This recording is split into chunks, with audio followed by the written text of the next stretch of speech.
Hermanos, déjenme hacerles una pregunta. ¿La fe es un don de Dios? ¿Sí o no? ¿Y el arrepentimiento es un don de Dios? Sí, es un don de Dios. Ahora, ¿cómo yo sé que Dios le ha dado a alguien el don de la fe? Porque la persona cree. ¿Cómo yo sé que Dios le ha dado a alguien el don del arrepentimiento? Porque la persona se arrepiente. Bueno, ¿cómo yo sé que Dios está preservando a alguien? Porque esa persona está perseverando. La fe verdadera persevera hasta el fin, como vimos en el texto de Primera de Juan. Pero por otra parte, el autor también quiere ayudar a los verdaderos creyentes de esta iglesia a que puedan experimentar la seguridad de salvación. ¿Lo vieron en el versículo 11? Que muestre la misma solicitud hasta el fin para alcanzar la plena seguridad de la esperanza. Que puedan estar seguros de que son salvos.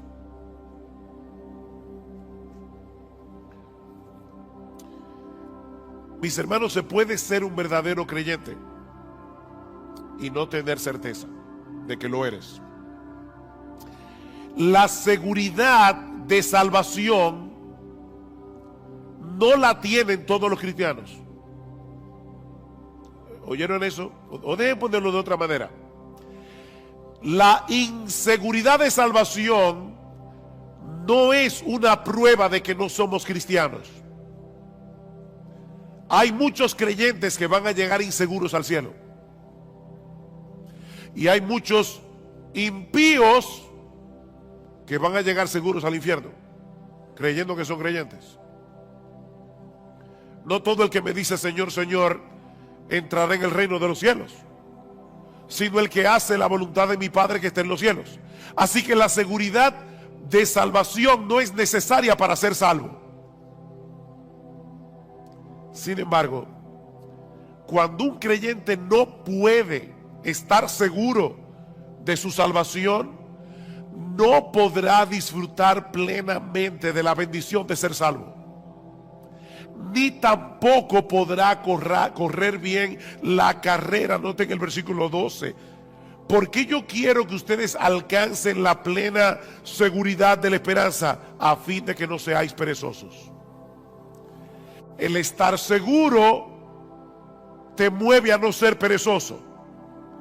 ¿Cómo podremos entonces obtener una plena certeza de nuestra salvación? ¿O cómo vamos a poder seguir avanzando hacia la madurez en nuestras vidas cristianas, de tal manera que podamos ser cada vez más útiles para el reino de Dios? En el versículo 12 nos dice dos cosas al respecto. La primera es que debemos seguir siendo diligentes en el cuidado de nuestras almas. Debemos ser diligentes en el cuidado de nuestras almas. Versículo 12. A fin de que no seáis perezosos, sino imitadores de los que mediante la fe y la paciencia heredan las promesas, para que no sean perezosos. Y la pereza de la que el autor está hablando aquí es una indisposición para el cumplimiento de nuestros deberes espirituales. Tú debes leer la Biblia, tú debes orar, tú debes venir a la iglesia, debes venir al culto de oración, debes leer buenos libros cristianos, debes tener una comunión edificante con otros hermanos en la fe. Esos son nuestros deberes espirituales, pero el perezoso, aunque lo sabe, no lo hace. Dice Salomón en Proverbios 26:13 que el perezoso siempre encuentra una excusa para dejar de hacer lo que tiene que hacer.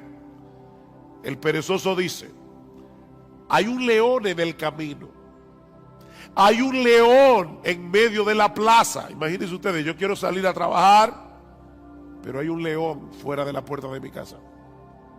Así que prefiero quedarme aquí seguro. O dice en Proverbios 15:19 que el camino del perezoso es como un seto de espinos. Él tiene un deber que cumplir, pero magnifica de tal manera los obstáculos que tiene por delante que termina dejando el asunto para otro momento. Y es interesante porque no es que el perezoso no desee estar en una mejor condición espiritual. No, de hecho en Proverbios 13:4 dice que el alma del perezoso desea, pero nada alcanza. Él desea, pero nada alcanza. Le dije que me iban a ver bebiendo agua hoy. No sufran, que yo estoy más interesado en decir este mensaje. Mañana descansaré la garganta. El perezoso no ha perdido la capacidad de desear una mejor condición espiritual de la que tiene. Él quiere, pero no lo puede alcanzar por causa de su pereza.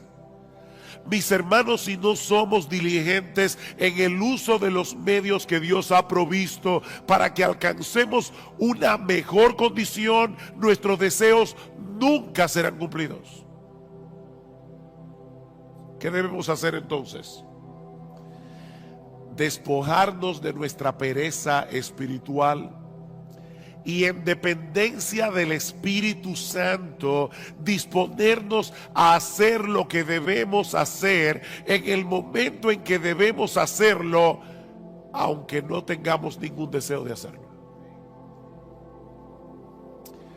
Pastor, ¿y eso no es hipocresía? No, eso es diligencia. Eso es diligencia. Yo no tengo deseos de leer la Biblia hoy en la mañana. Pídele a Dios que te dé deseo, ábrela y léela. Yo como que no tengo deseos de ir a la iglesia hoy. Levántate, cámbiate y sin ningún deseo, ven a la iglesia. Ser diligente es hacer lo que tú tienes que hacer en el momento en que tienes que hacerlo, aunque no tengas ningún deseo de hacerlo. El crecimiento espiritual requiere un esfuerzo diligente de nuestra parte.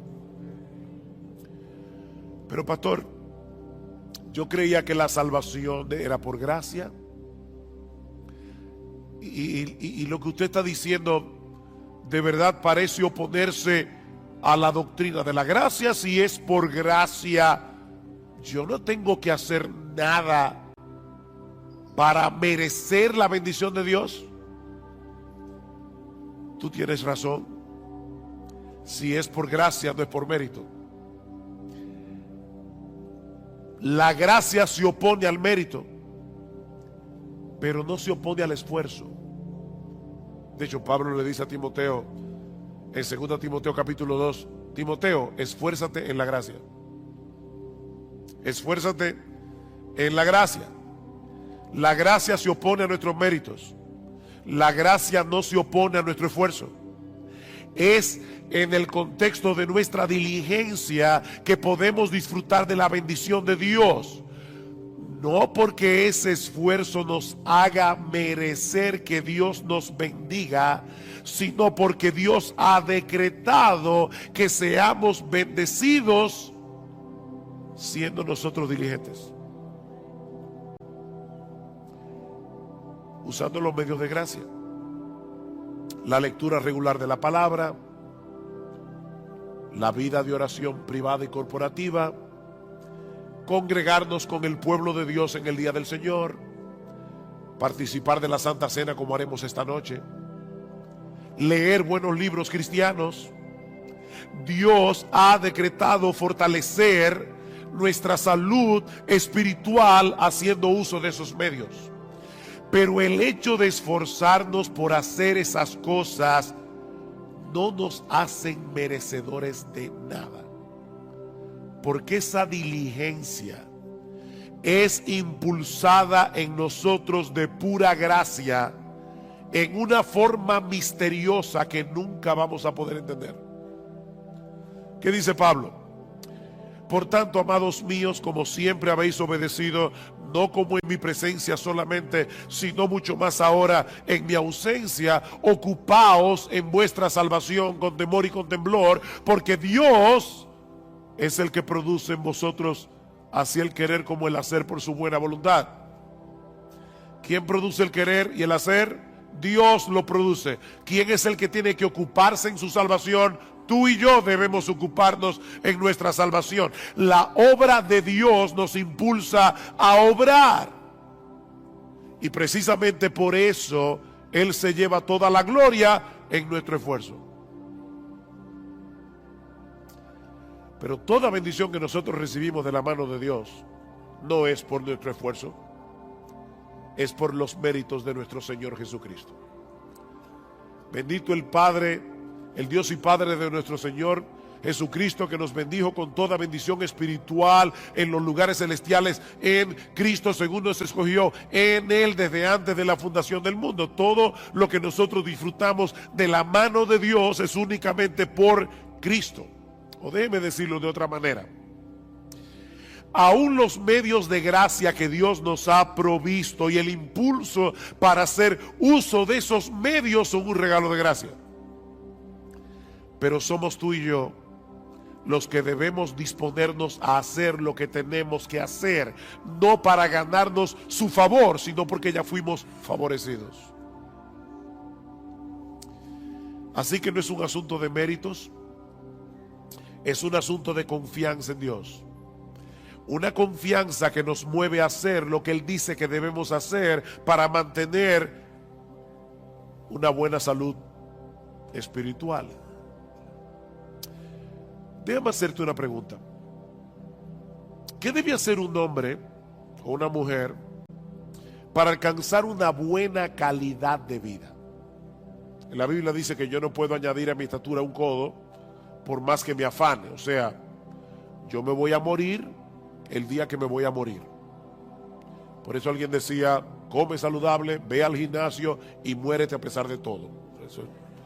Eso no es lo que tú vas a ver en los gimnasios, pero es una realidad. Ahora, ¿qué debe hacer una persona para tener una buena calidad de vida? Bueno, debe mantener una dieta balanceada, un programa regular de ejercicios físicos, descansar apropiadamente y ese tipo de cosas. Dios ha diseñado nuestros cuerpos para que responda a la dieta, al ejercicio, al descanso. Si yo soy responsable en el cuidado de mi cuerpo, aún así puede ser que me enferme y que me muera antes de cumplir 40 años, pero lo cierto es que esas son las cosas que yo debo hacer en mi responsabilidad para tener una buena calidad de vida. Tener una buena calidad de vida. ¿No es así? Si Dios determina otra cosa, amén. Pero yo debo ser responsable en darle a mi cuerpo el cuidado que necesita. Ahora, cuando yo hago todo eso, como balanceado, hago ejercicio, descanso, ¿lo hago para merecer la salud? No es un asunto de méritos. Es un asunto de responsabilidad y de confianza en que Dios me dice que lo haga. Si yo estoy enfermo y me tomo la medicina que el médico prescribió, no es para merecer ser sanado, sino porque confío en el médico. ¿No es así? Mi deseo de ser sanado y mi confianza en la capacidad del médico es lo que me hace hacer lo que él me dice. Bueno, hermanos, lo mismo ocurre con nuestra vida espiritual. Pablo dice a Timoteo, ejercítate para la piedad. O como lo traduce la Biblia de las Américas, disciplínate a ti mismo para la piedad. Eso es algo que nadie puede hacer por ti. O sea, no esperes que tú te vas a levantar por la mañana. Wow, qué deseo yo tengo de salir a correr 5 millas. No. A veces los que corren y hacen ejercicio físico no tienen deseo de levantarse, pero ellos lo hacen por responsabilidad. Bueno, tampoco esperes que todas las mañanas tú te vas a levantar con un impulso para leer tu Biblia. No, a veces tú vas a querer seguir durmiendo, pero debes levantarte como quiera, abrir tu Biblia y leerla. Ejercítate para la piedad. Disciplínate a ti mismo para la piedad. Ahora, nunca olvides que son medios de gracia. Eso quiere decir que aun cuando haces uso de esos medios que Dios ha prescrito para preservar la salud de nuestras almas, debemos hacerlo descansando en Él. No en nuestras propias fuerzas o en nuestra propia capacidad. Señor, voy a leer tu palabra, dame entendimiento. Abre mis ojos para ver las maravillas de tu ley. Alimenta mi alma. Déjame ver a Cristo en las páginas de las Escrituras y aumenta mi admiración por Él. Porque contemplando su gloria es que somos transformados de gloria en gloria. Señor, voy al culto de oración o de adoración. Por favor, ayúdame a adorarte sin distracciones. Por favor, ayúdame, Señor, que yo pueda percibir y experimentar tu presencia junto a mis hermanos en la iglesia. Ayúdame, Señor, para atesorar la palabra predicada de tal manera que obre poderosamente en mi corazón. Ayúdame, Señor. Así que lo primero que el autor de Hebreos nos está diciendo aquí es que si tú quieres perseverar hasta el fin, si tú quieres seguir avanzando hacia la madurez cristiana, debes ser diligente en el cuidado de tu alma, amparado en el poder del Espíritu de Dios, pero tú debes ser diligente en el cuidado de tu alma. Pero hay algo más que debemos hacer, y es aprender a esperar con fe y con paciencia que Dios haga en nuestras vidas lo que Él ha prometido hacer. Vean el versículo 12 otra vez. A fin de que no seáis perezosos, sino imitadores de los que mediante la fe y la paciencia heredan las promesas. El texto no nos dice explícitamente quiénes son esos creyentes a los que debemos imitar, pero obviamente se refiere a todos los hombres y mujeres de fe del Antiguo Testamento que encontramos en el capítulo 11 de la carta a los Hebreos, y de los cuales Abraham es un prototipo. Vean el versículo 13. Pues cuando Dios hizo la promesa a Abraham, no pudiendo jurar por uno mayor, juró por sí mismo. ¿Por quién jura Dios? Por Él mismo, diciendo: ciertamente te bendeciré y ciertamente te multiplicaré. Y así, habiendo esperado con paciencia, obtuvo la promesa. Habiendo esperado ¿cuántos años? 25 años, con paciencia, pero Dios le dio el hijo. La historia de esos hombres, mis hermanos, quedaron registradas en las Escrituras con un propósito didáctico. Dice Romanos 15: porque todo lo que fue escrito en tiempos pasados para nuestra enseñanza se escribió a fin de que por medio de la paciencia y del consuelo de las Escrituras tengamos esperanza. No es un consuelo para ti leer la historia de Abraham y ver que cuando este hombre tenía casi 100 años y Sara 90 y era estéril, esta mujer salió embarazada? ¿Y sabes qué fue lo que le embarazó? La promesa de Dios. Dios lo prometió. Y cuando Dios promete algo, Él lo hará en su tiempo, pero Él lo hará. El Espíritu Santo inspiró a los autores de las Escrituras para que dejaran un registro de las historias de estos hombres y mujeres del pasado que se aferraron a las promesas de Dios con fe y con paciencia, aún en medio de circunstancias muy difíciles. Y Dios quiere que imitemos a esos hombres que supieron esperar paciente y confiadamente en el cumplimiento de las promesas. La fe nos capacita para confiar en el poder y en la buena disposición de Dios para concedernos lo que Él nos ha prometido, pero la paciencia nos permite esperar que Él lo haga en su tiempo, no en el nuestro.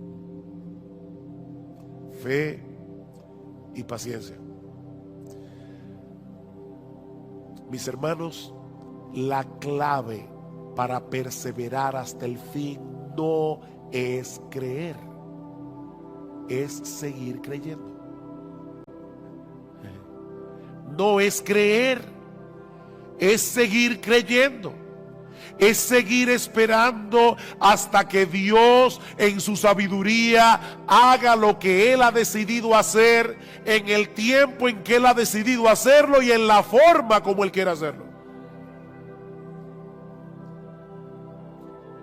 Esta palabra que aparece en nuestro texto y que se traduce como paciencia nos habla de quietud y confianza prolongada en medio de la aflicción. Eso es paciencia. La fe nos lleva a descansar confiados en las promesas de Dios.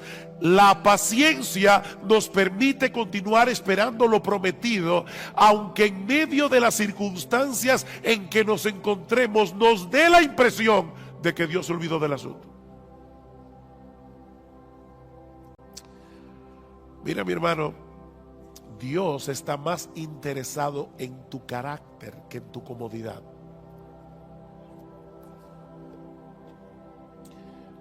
Él quiere llevarte a depender más de Él,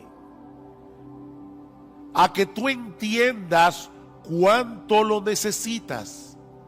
Si tú llamas una vez y no se te abre, y llamas otra vez y no se te abre, y vuelves a llamar y no se te abre, y por eso dejas de llamar, puede ser que todavía tú no hayas entendido cuánto tú necesitas la bendición de Dios. Eso quiere decir que tu fe necesita ser fortalecida. ¿Y sabes cuál es la lagartija que fortalece la fe? Yo no sé cómo le llamarán ese ejercicio en otra parte de América Latina, pero los push-ups, no sé cómo decirle. ¿Sabes cuál es el ejercicio que fortalece la fe?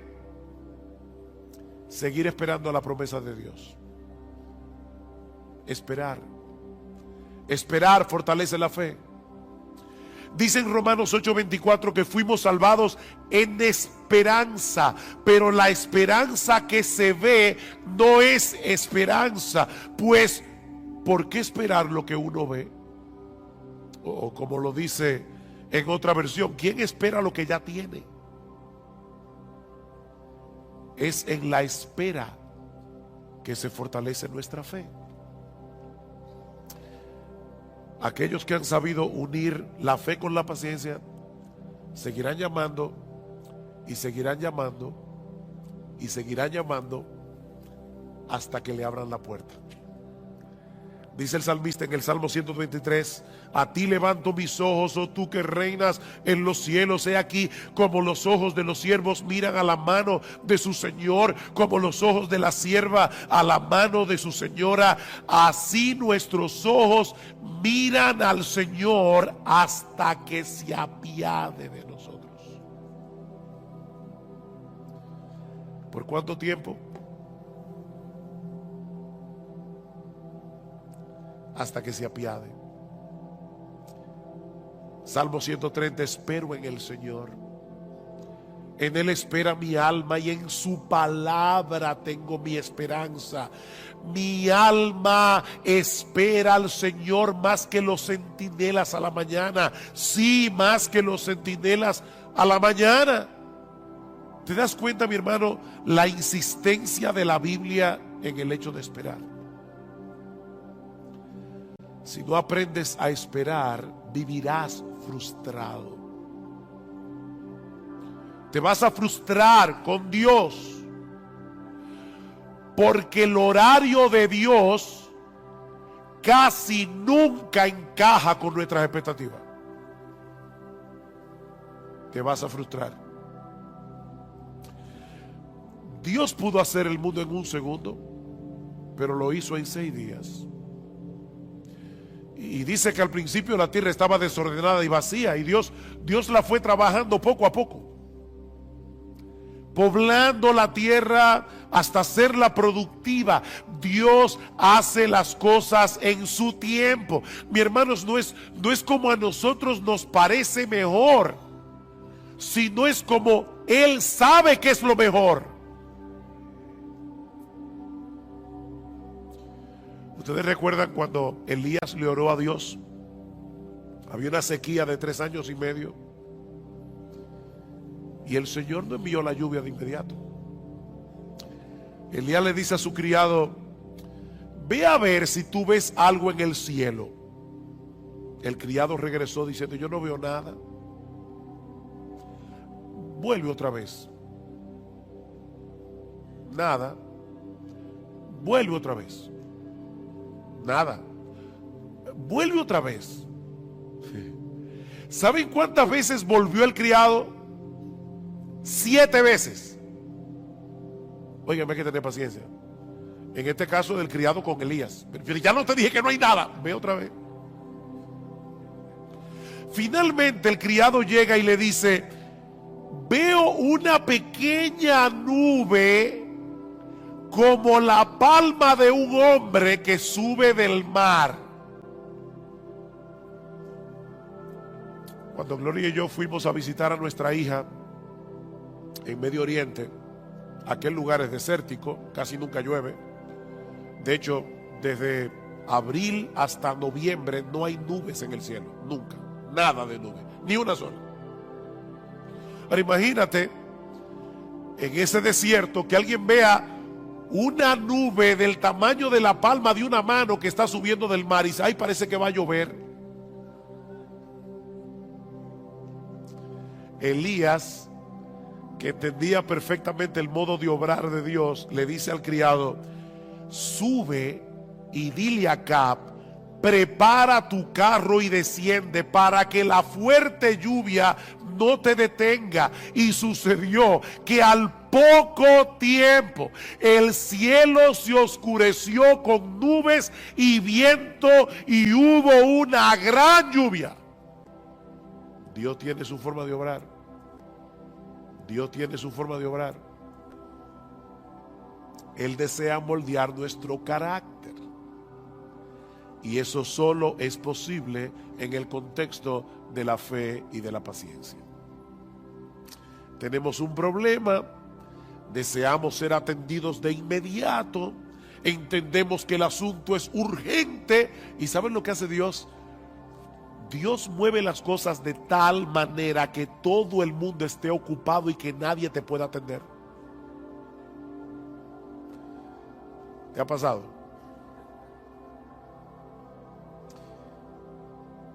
¿Sabes qué es lo que Dios está haciendo?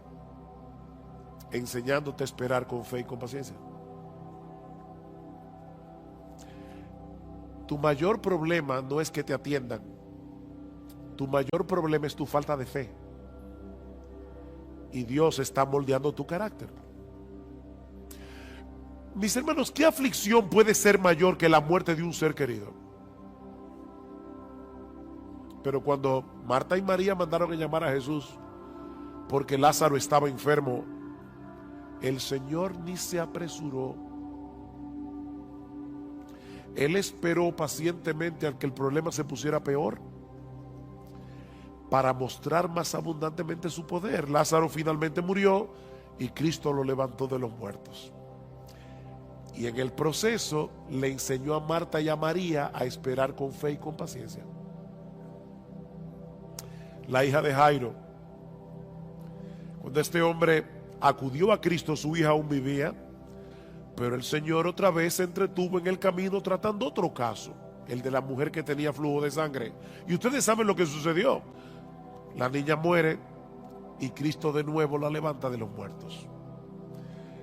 Estas historias están en la Biblia, mis hermanos, para enseñarnos algo. Cristo dejó que esa niña muriera para que nosotros aprendiéramos a tener fe y paciencia. A veces va a parecernos que el Señor no nos está haciendo caso. ¿Recuerdan la mujer sirofenicia? Señor, ten misericordia de mí, mi hija está posesa por un demonio, y Cristo ni le escucha. Los apóstoles vienen. Por favor, Señor, haz algo para que esta mujer nos deje tranquilos. No es correcto quitarle el pan de los hijos para dárselo a los perrillos. Yo vine primero a los perdidos de la casa de Israel. Y esta mujer le dice: sí, Señor, pero aún los perrillos comen de las migajas que caen de la mesa de sus amos. Y Cristo le dice: mujer, por causa de tu fe, lo que tú quieres te será hecho. Y dice que su hija fue sanada en aquella misma hora. Esta mujer no desmayó, y por medio de la fe y de la paciencia obtuvo la bendición que deseaba. He aquí entonces, mis hermanos, la metodología divina para seguir avanzando en nuestras vidas cristianas y llegar a experimentar seguridad de salvación. Debemos ser diligentes en el cuidado de nuestras almas y ser imitadores de aquellos que por la fe y la paciencia heredaron las promesas. Dios nos ha dado promesas ciertísimas en su palabra, incluyendo el hecho de que Él ha de guardarnos en Cristo hasta el día en que estemos en su presencia en cuerpos glorificados, contemplando y deleitándonos en su gloria por los siglos de los siglos. Él lo ha prometido y Él lo hará. Mis ovejas oyen mi voz y yo las conozco y me siguen, y yo les doy vida eterna y no perecerán jamás, ni nadie las arrebatará de mi mano. Mi Padre que me las dio es mayor que todos y nadie las puede arrebatar de la mano de mi Padre. Si esperamos en las promesas de Dios con fe y con paciencia, tendremos el combustible necesario para energizar nuestra diligencia en el cuidado de nuestras almas. Recuerden lo que dice el autor de la carta a los Hebreos: deseamos que cada uno de vosotros muestre la misma solicitud hasta el fin. ¿Para qué? Para que tengan seguridad de salvación. ¿Para qué? Para que no seáis perezosos. Para que no seáis perezosos. Las promesas de Dios son las que le dan contenido a nuestra fe. Creer en Dios es confiar en su fidelidad para cumplir lo que Él ha prometido sobre la base de la obra consumada de Cristo a nuestro favor. Eso es lo que el autor de la carta dice más adelante. Versículo 16. Porque los hombres juran por uno mayor que ellos mismos. ¿No es así? Hay gente que jura por Dios. ¿Y por quién jura Dios? Los hombres juran por uno mayor que ellos mismos, y para ellos un juramento dado como confirmación es el fin de toda discusión. Por lo cual Dios, deseando mostrar más plenamente a los herederos de la promesa la inmutabilidad de su propósito, interpuso un juramento. Dios juró por sí mismo,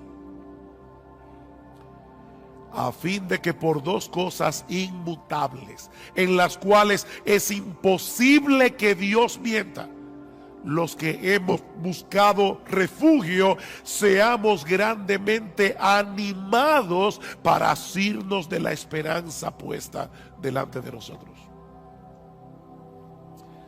seamos fuertemente, grandemente animados, la cual tenemos como ancla del alma una esperanza segura y firme, y que penetra hasta detrás del velo, donde Jesús entró por nosotros como precursor.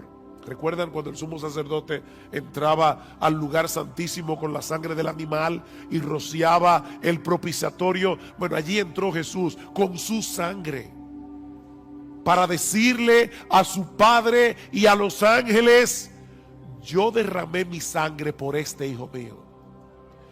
La justicia de Dios ya está satisfecha. Es imposible que Él termine en otro lugar que no sea en mi presencia. Aférrate a esa promesa. Aférrate a esa promesa. Mira, mi hermano,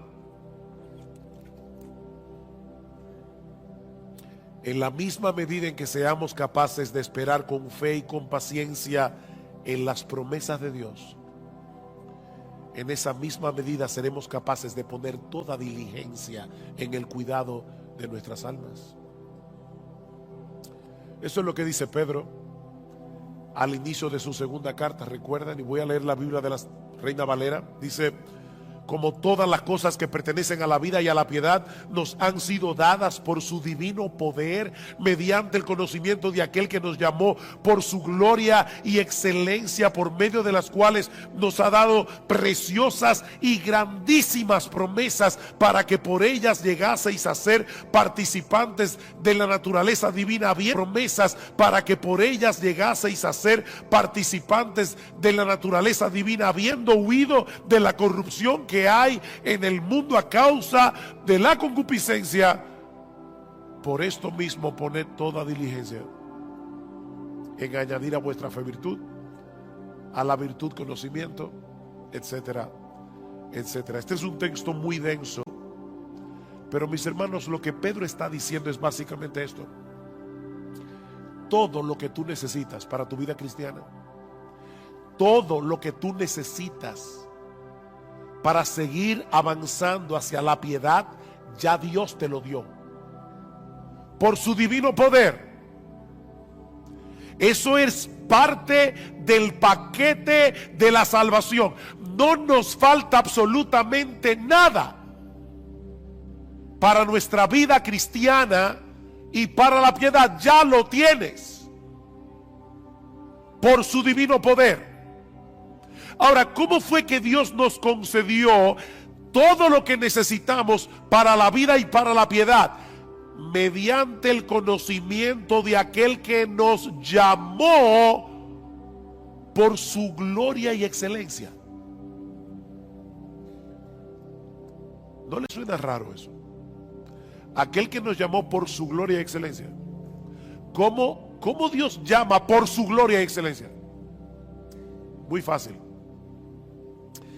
Dios abrió los ojos de nuestro entendimiento para que pudiéramos ser capaces de ver con deleite la gloria y las excelencias de Jesús, lo que lo hacen a Él el ser más hermoso, el ser más deleitoso de todo el universo. Y de esa manera Dios nos atrajo a Jesús por su gloria y excelencia.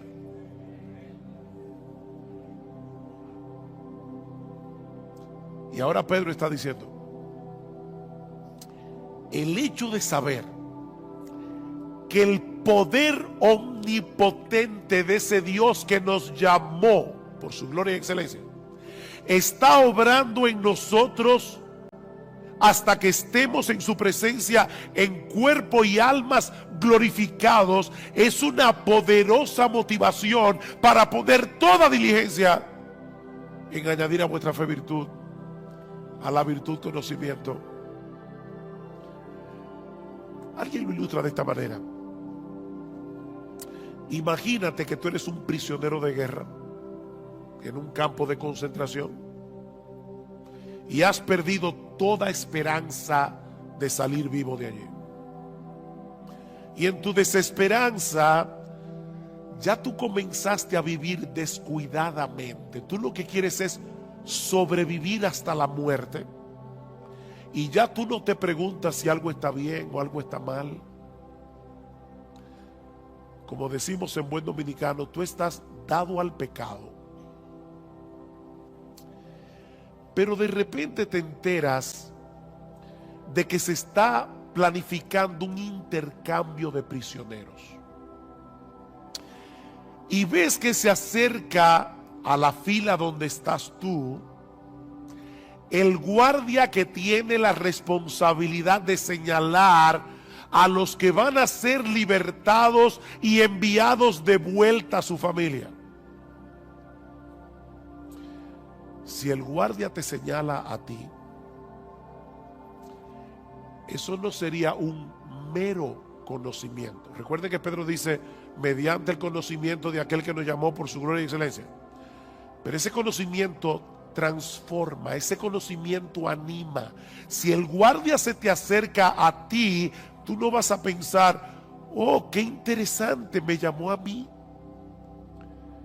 No, mi hermano, en ese momento el poder de la esperanza va a energizar todo tu cuerpo y tu alma, porque sabes que has sido llamado para ser de nuevo un hombre libre. Bueno, eso es precisamente lo que Pedro nos está diciendo aquí. El hecho de saber que el Dios de gloria se nos ha acercado y nos ha dicho, tú que estás allí, ven, yo te mostraré mi gloria y te daré una vida eterna glorificada para disfrutarla.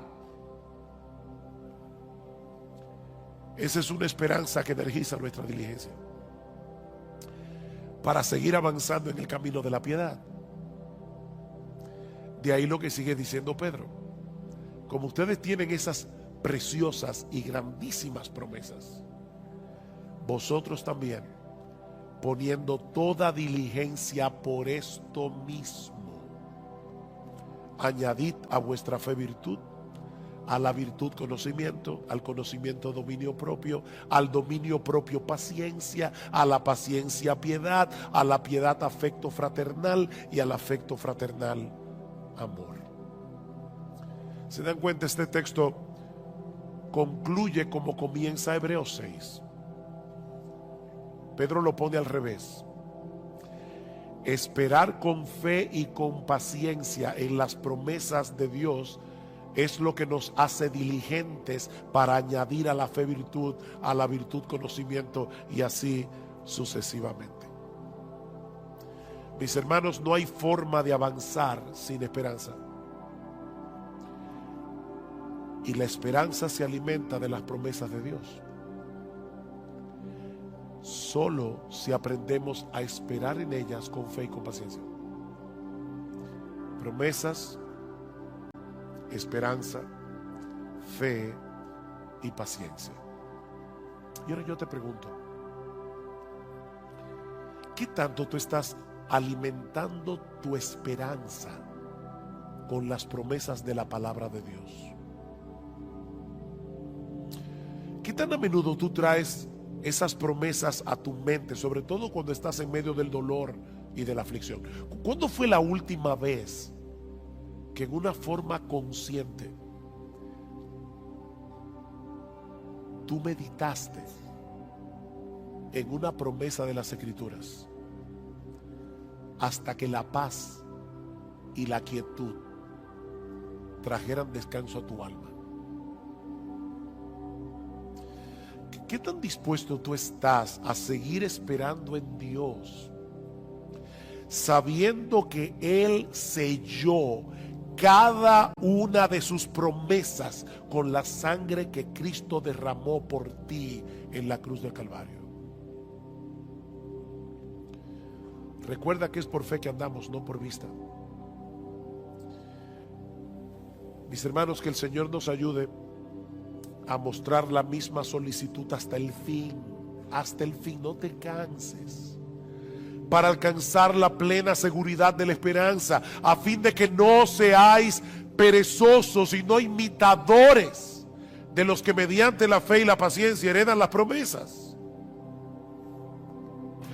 Desde el principio de la historia de la redención, vemos que dentro del Israel nacional, Dios tiene un Israel espiritual escogido por gracia. Vean otra vez Romanos capítulo 9, versículo 6. Pero no es que la palabra de Dios haya fallado, porque no todos los descendientes de Israel son Israel, ni son todos hijos por ser descendientes de Abraham. Dios tiene un pueblo escogido por gracia, y no solo de Israel, sino del mundo entero, también de los gentiles. De manera que la salvación no depende de la raza, depende de la gracia.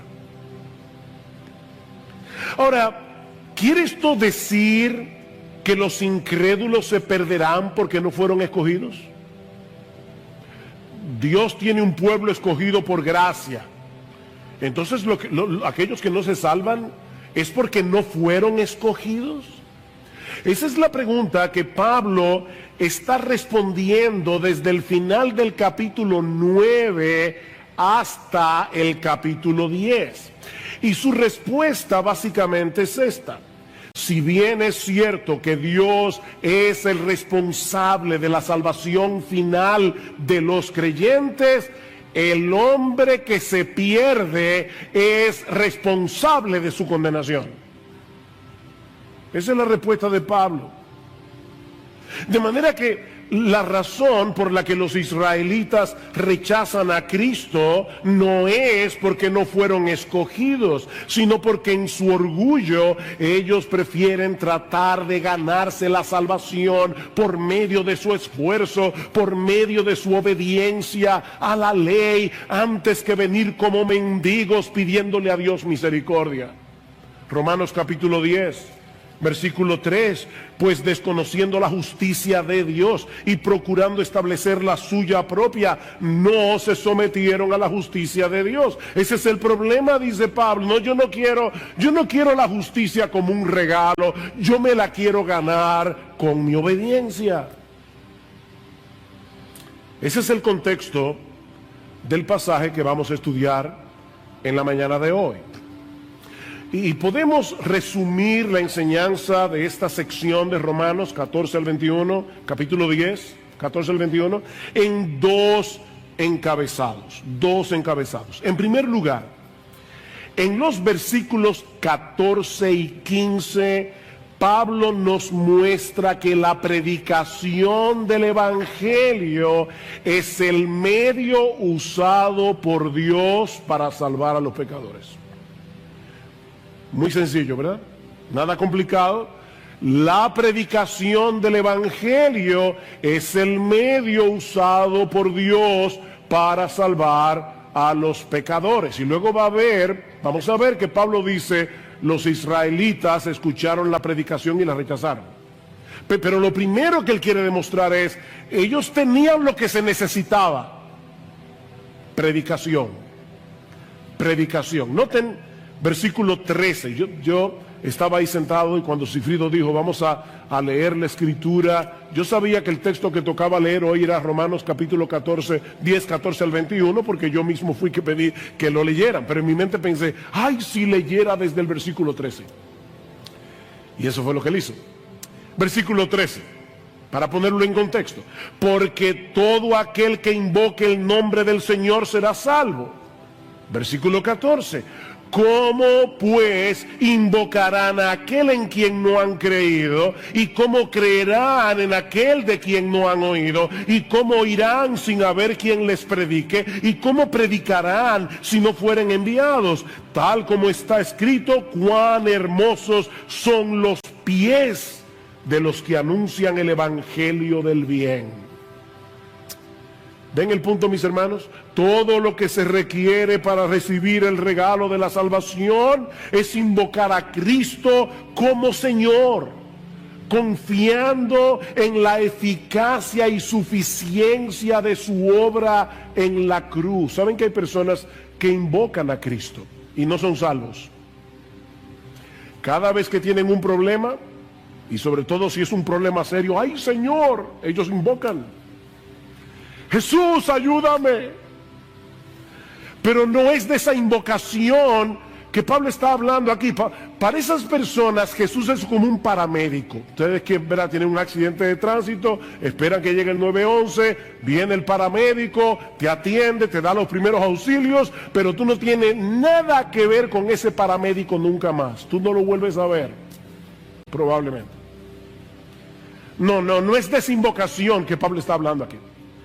Es aquel que decide levantar su bandera blanca de rendición y se somete voluntariamente a Jesús como Señor, confiando en su obra de redención. Vean otra vez el versículo 9, que si confiesas con tu boca a Jesús por paramédico, no por Señor.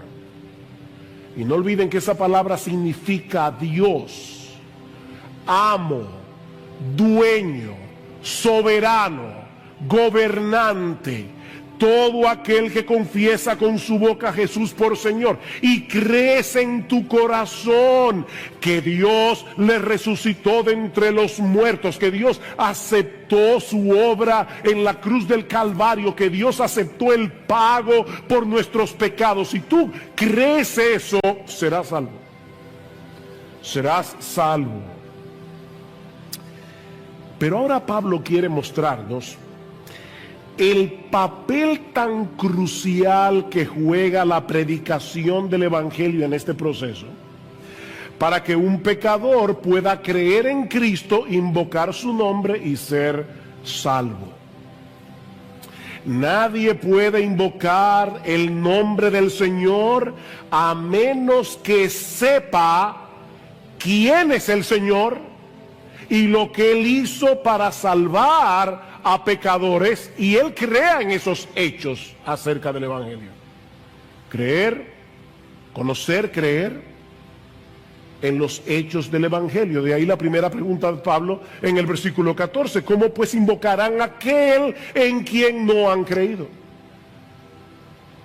No se puede invocar sin creer. Imagínate que tú estás en un río profundo. Hay algunos ríos aquí en República Dominicana, por lo menos cuando yo era chiquito eran profundos, y a veces se formaban remolinos y una persona fácilmente se podía ahogar. De hecho, a veces se topaban con arena movediza. Era peligroso. Ahora imagínate que tú estás en medio de un río, tú no sabes nadar, el río es hondo, estás en un remolino, te estás ahogando, y así rápidamente tú ves de un lado del río a un niño de 6 años que ayer fue que comenzó su primera clase de natación, y del otro lado a un salvavidas profesional que aparte de todo es tu amigo íntimo. ¿A quién tú vas a clamar pidiendo auxilio? ¿A quién vas a clamar? Antes de invocar el nombre de Jesús y pedirle que te salve, debes creer que Él es Dios, que se hizo hombre, que obedeció la ley de Dios perfectamente desde la cuna hasta la tumba, que siendo inocente murió en una cruz, que fue levantado de la tumba victorioso al tercer día para pagar así y justificarnos de nuestros pecados,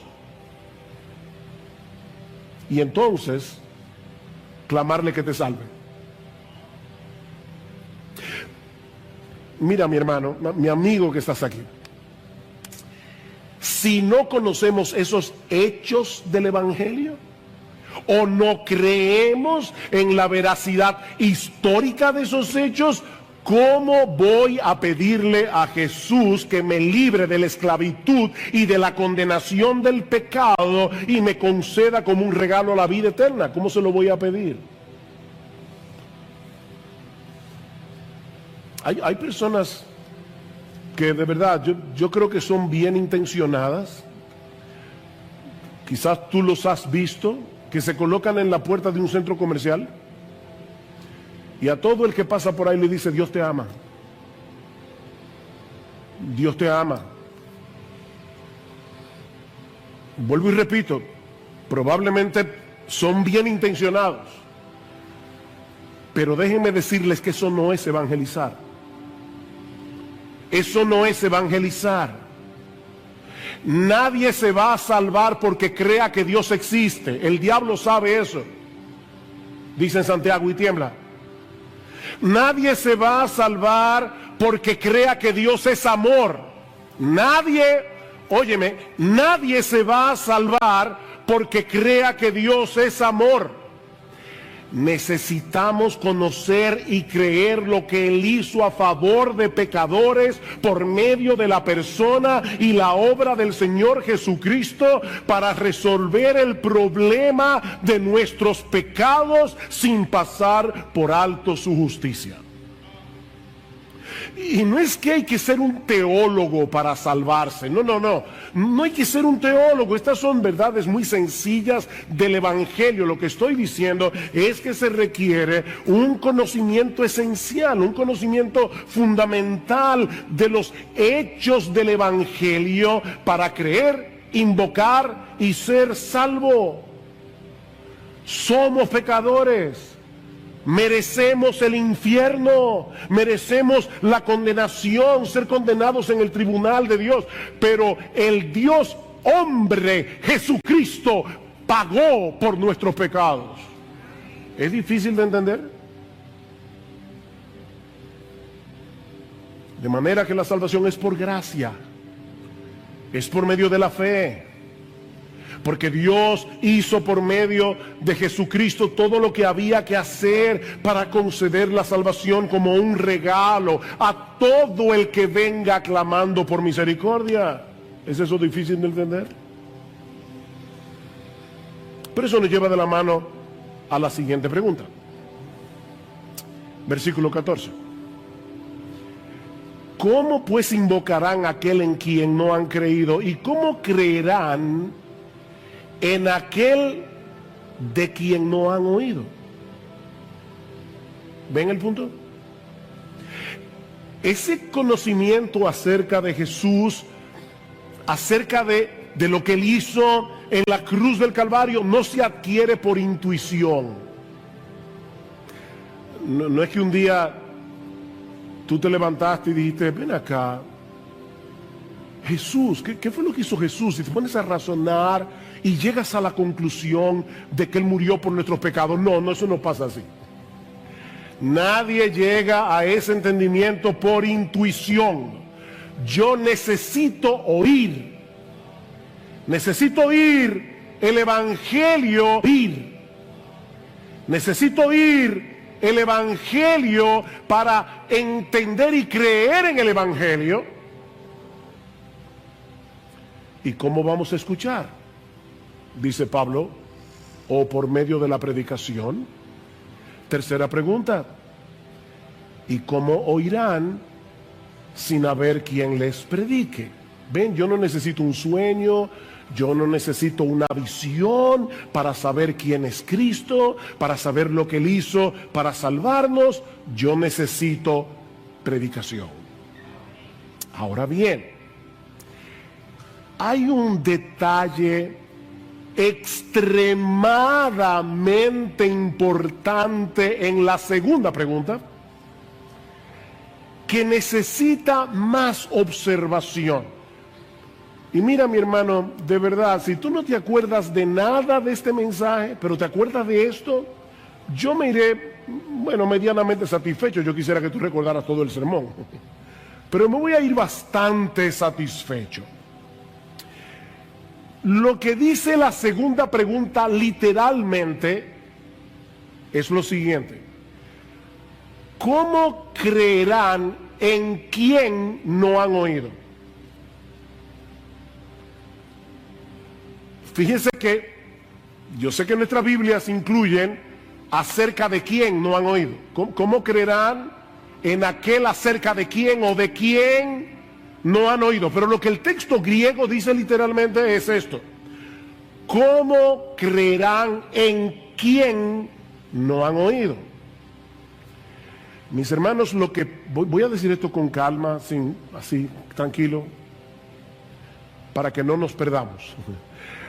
Lo que Pablo parece estar diciendo aquí no es únicamente que tenemos la necesidad de escuchar acerca de Cristo durante la predicación para salvarnos, sino que necesitamos escuchar a Cristo. No es de Cristo, es a Cristo. Podemos traducirlo también de esta manera. ¿Cómo creerán en aquel a quien no han oído? Mis hermanos, predicar fielmente las Escrituras no es otra cosa que hacer oír la voz de Jesucristo desde el púlpito, porque este libro es su palabra, inspirada por su Espíritu. Primera de Pedro capítulo 1 versículos 10 al 12, el Espíritu de Cristo. Por eso es que Pablo le llama a este libro en Colosenses capítulo 3 versículo 16 la palabra de Cristo. La palabra de Cristo more en abundancia en vosotros. Si yo escribo una carta, te envío una carta y alguien te la lee en voz alta y te explica algunas cosas de la carta que tú no entiendes, en cierto modo tú me estás escuchando a mí, no al que te está leyendo la carta. Tú me estás escuchando a mí. Pero eso no es todo. Eso no es todo.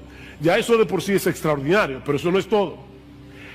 El Nuevo Testamento también nos enseña que cuando el Evangelio es predicado, Cristo, que está presente en su iglesia, moviéndose en medio de los 7 candeleros de oro, como dice en Apocalipsis, Cristo mismo viene y comienza a aplicar su palabra en el corazón de sus ovejas, a hablarle a sus ovejas personalmente.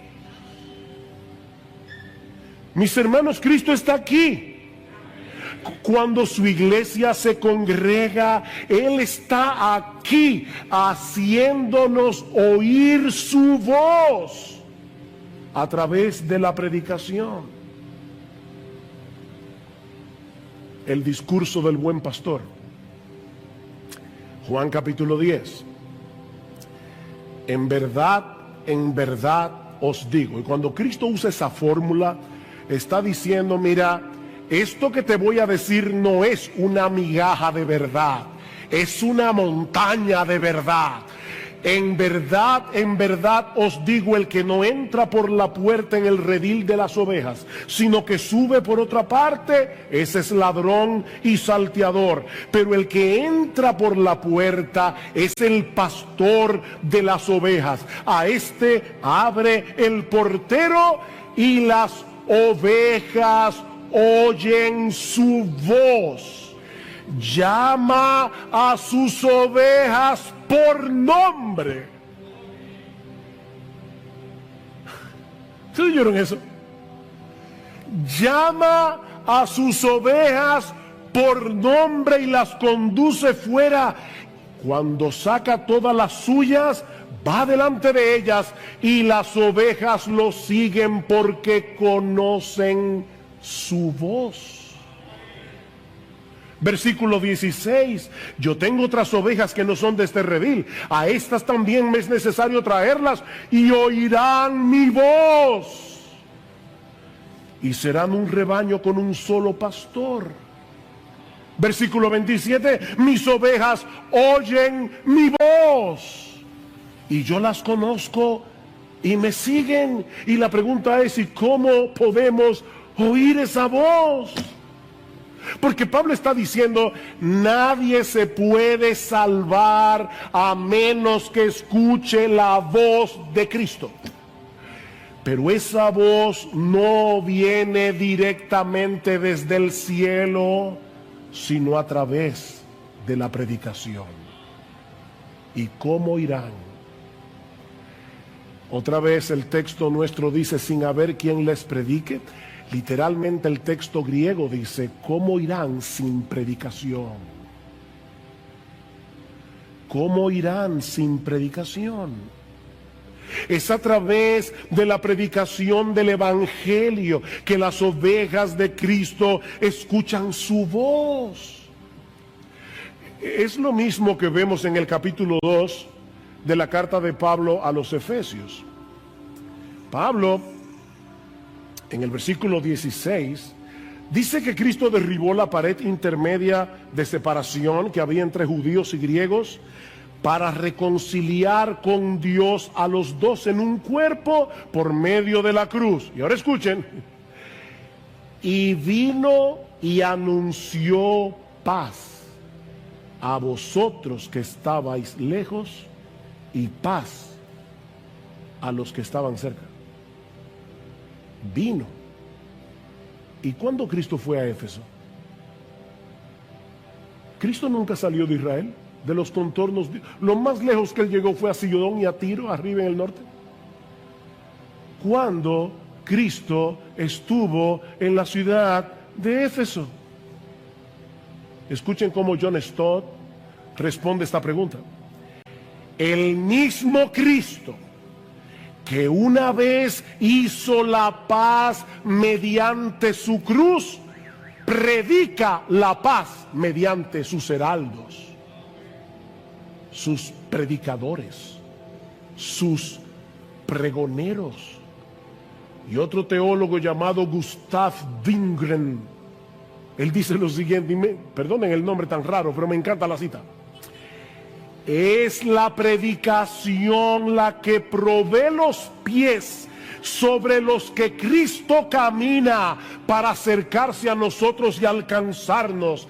La predicación tiene un único objetivo y es que Cristo pueda venir a aquellos que se han reunido a escuchar. Wow.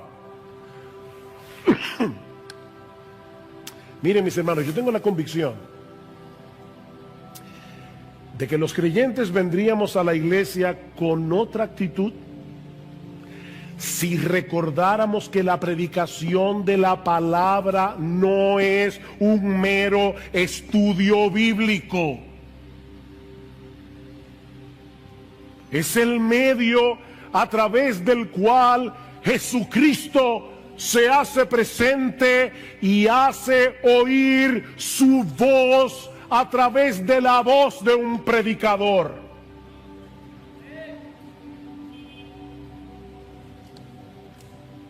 Y así edifica su iglesia y así salva a los perdidos. Mis ovejas oyen mi voz.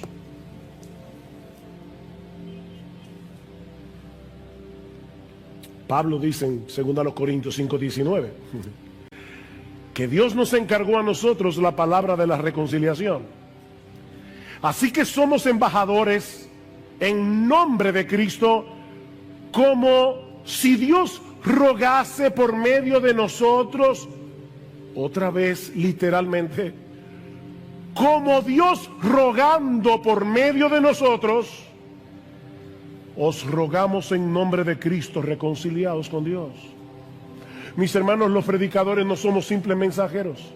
Los predicadores no somos simples maestros. Somos mensajeros, somos maestros, pero somos más que eso. Somos embajadores. Un embajador es aquel que ha sido oficialmente llamado y comisionado para hablar en nombre de su gobierno y con la autoridad de su gobernante. Por eso es que nosotros nos paramos aquí a predicar, porque no venimos a negociar esto. No venimos a preguntar, ¿tú qué piensas? Vamos a hacer una mesa redonda. No estamos haciendo ninguna mesa redonda. Estamos aquí como embajadores del Rey de Reyes, del Señor de Señores, diciéndole al mundo, así dice Jehová. Y todo el mundo debe escuchar su voz. No estamos negociando nada. Estamos anunciando algo en nombre de Dios. En nombre de Dios. De ahí la cuarta pregunta de Pablo en el versículo 15. ¿Y cómo predicarán si no son enviados? ¿Enviados por quién?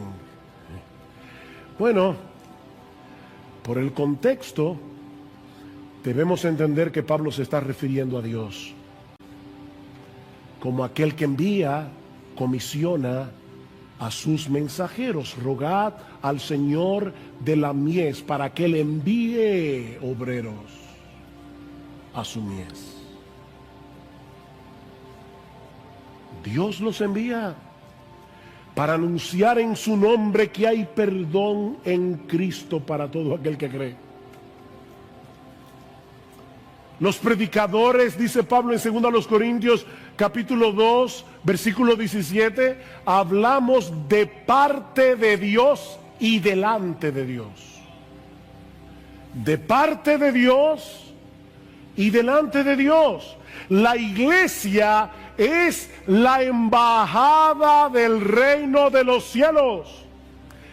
Y los predicadores somos los embajadores que traemos palabras de paz a los enemigos de Dios.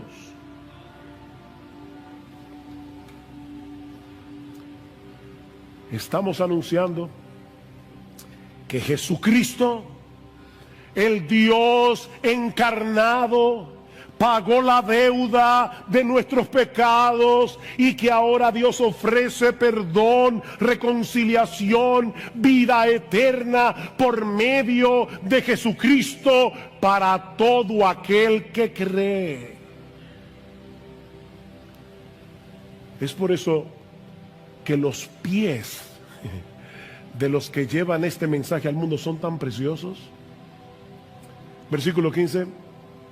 Cuán hermosos, tal como está escrito, cuán hermosos son los pies de los que anuncian el evangelio del bien. Y Pablo está citando aquí un pasaje que se encuentra en Isaías 52. Y otra vez, esas cosas, ¿verdad?, difíciles que yo a veces digo desde el púlpito. Isaías 52 está exactamente antes de Isaías 53. ¿Y de qué habla Isaías 53? Del sufrimiento del siervo de Jehová. Pero escuchen lo que dice el profeta Isaías en el capítulo 52, versículo 6, hablando de lo que iba a ocurrir cuando los israelitas regresaran del exilio babilónico. Por tanto, mi pueblo conocerá mi nombre, así que en aquel día comprenderán que yo soy el que dice: heme aquí. Qué hermosos son sobre los montes los pies del que trae buenas nuevas, del que anuncia la paz, del que trae las buenas nuevas de gozo, del que anuncia la salvación y dice a Sión: tu Dios reina. Qué hermosos son esos pies. Fuimos comisionados por Dios para proclamar el mensaje, el glorioso mensaje de que nuestro Rey Jesús ya venció en la cruz del Calvario, ya está entronado en los cielos a la diestra de Dios el Padre y tiene toda potestad para conferir perdón y vida eterna a todos los que creen en Él invocando su nombre. Cuán hermosos son esos pies. Mis hermanos, qué privilegio para los que predican. Mis hermanos, qué privilegio para los que predican y qué privilegio para los que escuchan. No el que escucha a un predicador, no importa quién sea. Es el que escucha la voz de Jesucristo a través del predicador. ¡Qué privilegio! ¡Qué privilegio! Dios estableció predicadores para hacer oír a través de ellos la voz del buen pastor. Mi amigo, no esperes ver una visión, no esperes escuchar una voz del cielo. Escucha a sus embajadores. La palabra predicación que Pablo usa aquí significa pregonar como un heraldo. Se aplica primariamente, no únicamente, pero primariamente a los hombres que han sido llamados por Dios, comisionados por Dios para predicar públicamente su palabra. Pero ¿saben qué? Lo que se predica desde el púlpito debe resonar durante la semana. En la medida en que los creyentes comparten con otros el mensaje del Evangelio. Santificad a Dios el Señor en vuestros corazones, dice Pedro en el capítulo 3, versículo 15. En otras palabras, escucha la voz de Cristo y obedécela. Santifica al Señor en tu corazón. Ahora, cuando tú hagas eso y comiences a moverte en el mundo como un verdadero cristiano, eso va a levantar preguntas. Y Pedro dice, y estad siempre preparados para presentar defensa con mansedumbre y reverencia ante todo el que demande razón de la esperanza que hay en vosotros. Todo el mundo volviéndose loco por el coronavirus. El esposo tratando de largarse de la casa, la esposa tratando de matarlo, y los vecinos viendo este hogar cristiano y se preguntan, ¿qué es lo que esta gente tiene? Mis hermanos, nadie va a invocar el nombre de Cristo a menos que crea en Cristo, y nadie puede creer en Cristo a menos que escuche el mensaje del Evangelio. Es por eso que los pies de los que se desplazan para compartir este mensaje son tan hermosos. Mira, mi hermano, mi hermana, déjame decirte algo, sobre todo las hermanas. Es completamente irrelevante si tú eres hermosa. Es completamente irrelevante si tienes una hermosa figura. Dios está mirando tus pies. A Dios le importan tus pies. Tus pies. ¿A dónde van tus pies? En tu anhelo de que otros conozcan a nuestro bendito, glorioso, exaltado Señor y Salvador Jesucristo. ¡Cuán hermosos son esos pies!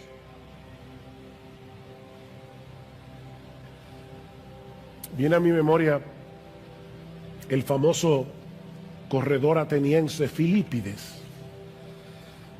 Cuando Grecia derrotó el imperio persa en la batalla de Maratón, año 490 antes de Cristo, el general Milcíades reclutó a su soldado más veloz, Filipides, para ir a Atenas a dar las buenas nuevas de que ellos habían vencido, de que los persas habían sido derrotados.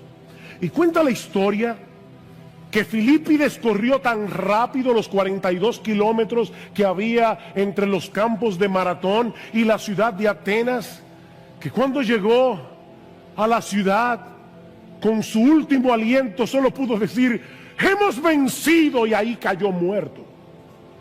Y es en honor de Filipides que nosotros corremos, digo yo no, los que corren el famoso maratón, que son 42 kilómetros, 26 millas, la misma distancia que corrió Filipides en aquel día. Oh mis hermanos, el mensaje que nosotros tenemos que comunicar es infinitamente más importante que el que corredor alguno haya comunicado jamás. Cristo venció en la cruz, el diablo fue derrotado, nuestra deuda fue saldada, completamente saldada, y ahora Dios ofrece en el Evangelio perdón y vida eterna a todo aquel que cree. Oh, cuán hermosos son esos pies. Pero ahora viene la segunda parte de la argumentación de Pablo, en los versículos 16 al 21. Recuerden el contexto.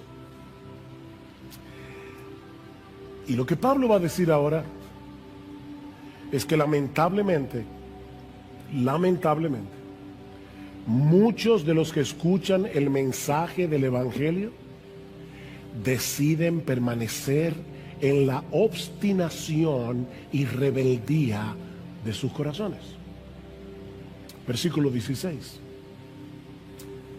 Sin embargo, Pablo ha dicho algo tan glorioso, pero de repente dice, sin embargo, y yo me imagino de verdad que cuando Pablo escribió esto, su corazón estaba roto en 1000 pedazos. No todos hicieron caso al Evangelio. Miren qué glorioso es la predicación. Cristo mismo llamando a los hombres, pero no todos hicieron caso, no todos obedecieron. Porque Isaías dice, Señor, ¿quién ha creído a nuestro anuncio? Y ese texto se encuentra precisamente en Isaías 53. ¿Ven?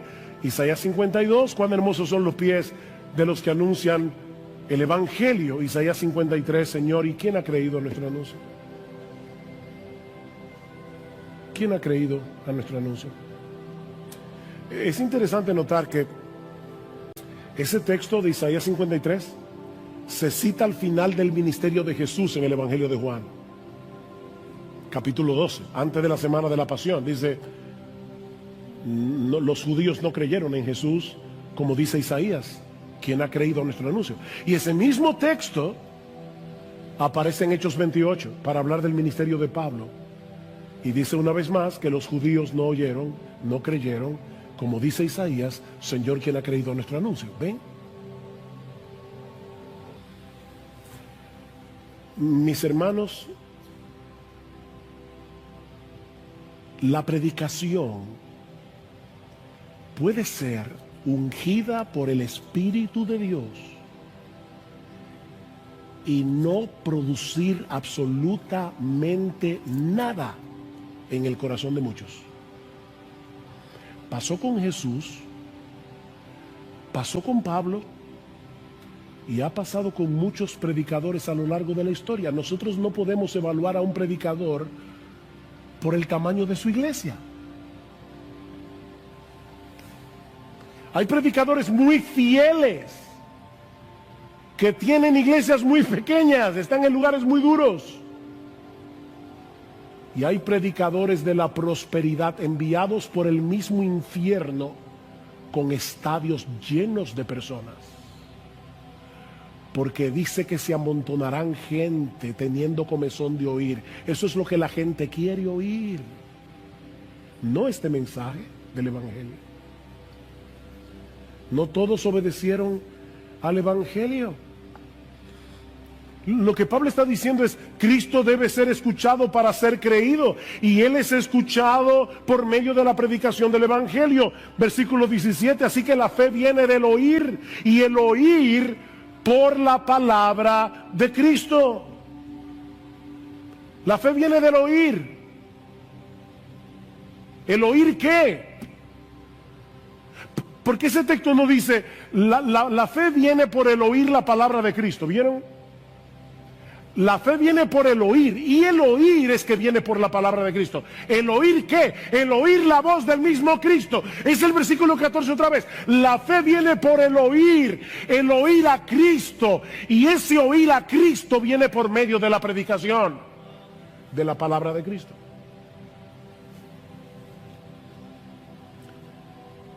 Pero qué triste que muchos que tienen el privilegio de escuchar, y algunos están sentados en esta iglesia y vienen con sus padres domingo tras domingo, tras domingo, tras domingo.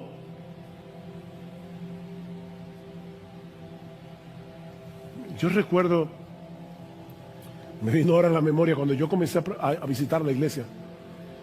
Alguien predicó un sermón evangelístico usando el personaje de Sansón, y él decía, Sansón no sabía que Dios se había alejado de él. Usando el personaje de Sansón, y él decía, Sansón no sabía que Dios se había alejado de él.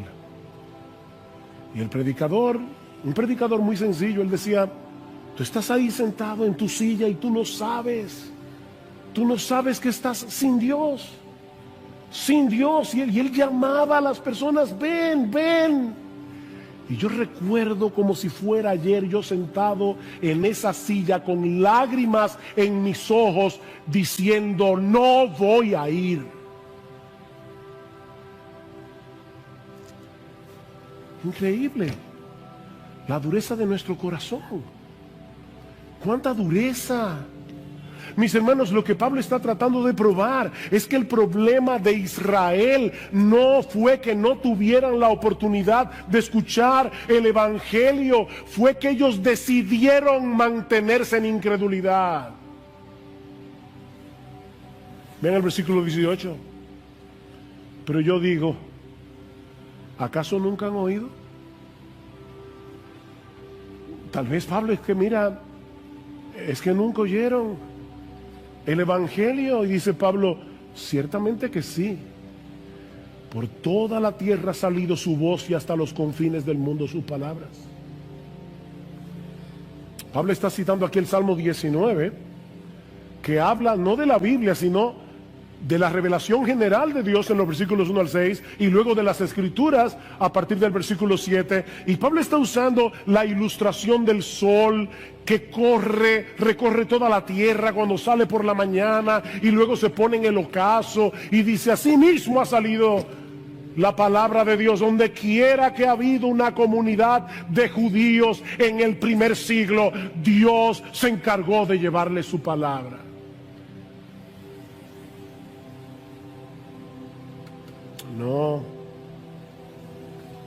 No fue que no escucharon, fue que no quisieron creer. Mi amigo, ese es tu problema. Tu problema es que tú sabes muy bien lo que el evangelio dice. Tú sabes que tú eres pecador. Tú sabes que vas camino al infierno. Tú sabes que Jesucristo es el Salvador, pero no te quieres someter a Él como Señor. Yo he tenido que hablar muchas veces, sobre todo con jóvenes que me dicen, pero mire pastor, créame, yo he hecho eso muchas veces, le he dicho, Señor, sálvame, y no pasa nada. ¿Y saben lo que yo me imagino en mi mente que está pasando? Probablemente, porque no soy Dios, no veo el corazón de nadie, pero ¿saben lo que yo creo que está pasando? Que esas personas no se quieren ir al infierno, pero tampoco quieren dejar el mundo. Y están con una soga aferrados al mundo, tratando de ver qué tanto se pueden extender para agarrar a Cristo e ir al cielo, pero sin soltar su pecado, sin soltar el mundo. Así no se puede. Es invocar a Jesús como Señor. Como Señor.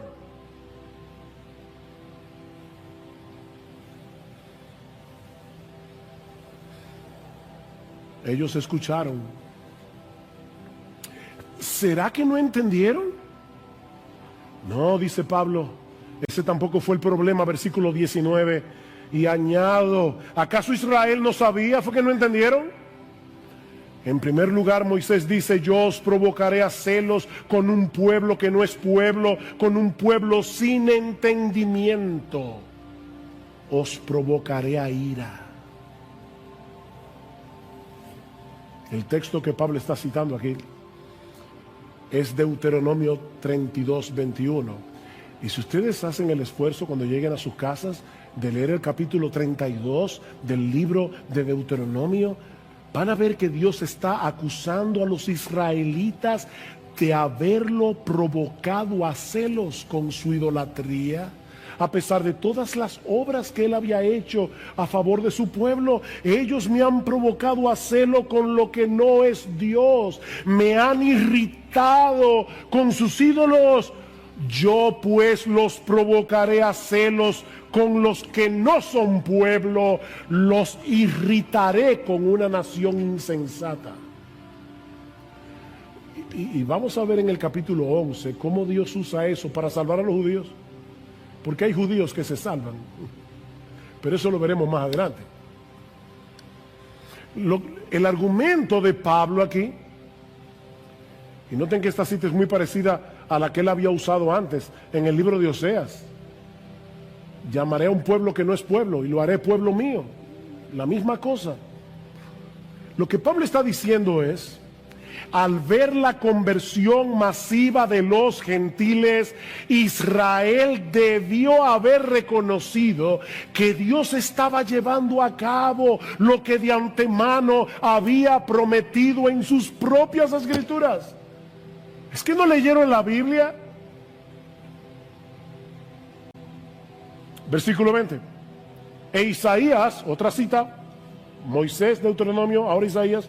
E Isaías es muy osado y dice, fui hallado por los que no me buscaban, me manifesté a los que no preguntaban por mí. Wow, hermanos, ese texto es tan hermoso. Déjenme leerles, perdonen, un momentito más. Déjenme leer el texto tal cual está en Isaías 65, que es de donde Pablo está citando. Me dejé buscar por los que no preguntaban por mí, me dejé hallar por los que no me buscaban. Dije, heme aquí a una nación que no invocaba mi nombre. Wow, o sea, somos nosotros las criaturas que debemos decirle, Señor, heme aquí. Pero Dios es tan bueno que Él condesciende y se aparece a un pueblo gentil que no tenía la Biblia, que no conocía el pacto abrahámico, que no conocía las promesas del Mesías. Y Dios le dice a los gentiles, mírame aquí, heme aquí. ¿Y esos gentiles creyeron? Pablo acaba de cerrar su argumento, porque él comienza con lo mismo en el capítulo 9, versículo 30. ¿Qué diremos entonces? Que los gentiles que no iban tras la justicia alcanzaron justicia, es decir, la justicia que es por fe. Pero Israel, que iba tras una ley de justicia, no alcanzó la ley. ¿Ven el mismo argumento? Versículo 20. Fui hallado por los que no me buscaban. Versículo 21. Pero en cuanto a Israel, dice, y vuelve a citar a Isaías, todo el día he extendido mis manos a un pueblo desobediente y rebelde. Wow, mis hermanos. Dios se está mostrando aquí como un padre que extiende los brazos a su hijo pródigo, a su hijo extraviado, y le pide que vuelva a casa. Hijo mío, vuelve, hijo mío. Las puertas de tu casa están abiertas de par en par. Serás bienvenido aunque vengas sucio como el hijo pródigo, habiéndote revolcado en el lodo. Ven, hijo mío. ¿Ustedes se imaginan eso? Dios, ven, mi hijo, ven.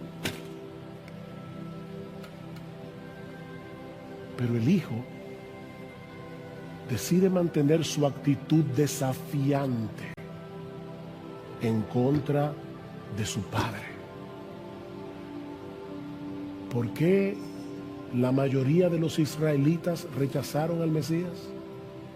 ¿Porque no fueron elegidos? No, porque no quisieron.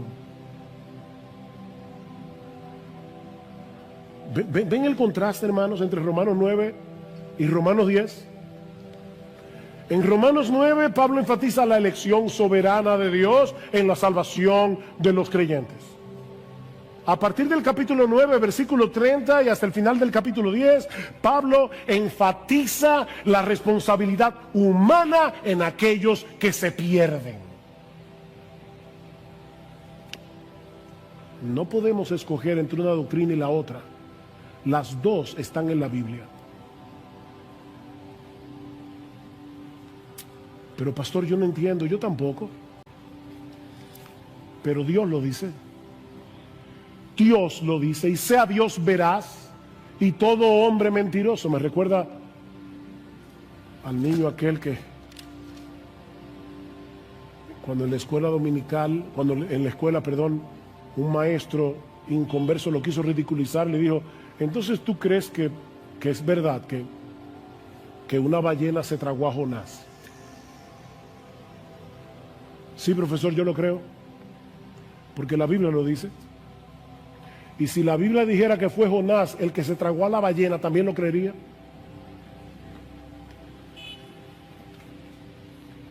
Esto es palabra de Dios.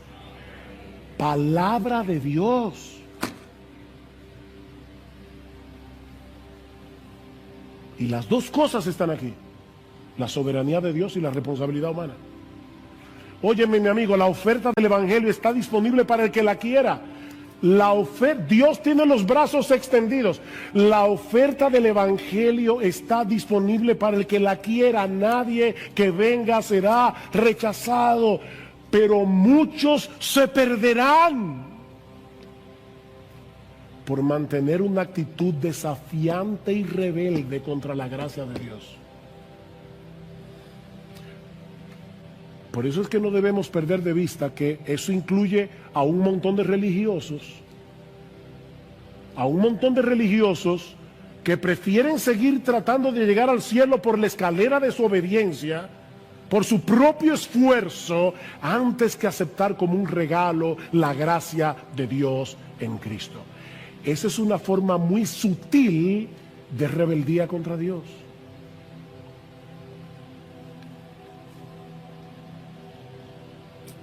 Mis hermanos, ¿qué aprendemos de este pasaje? Hay varias lecciones, varias aplicaciones que podemos extraer. En primer lugar, debemos venir a la iglesia con la expectativa de escuchar y obedecer la voz de Cristo. Mi hermano, mira más allá del predicador. Mira más allá del predicador. Contempla a Cristo mismo hablándole a su pueblo a través de la predicación de su palabra.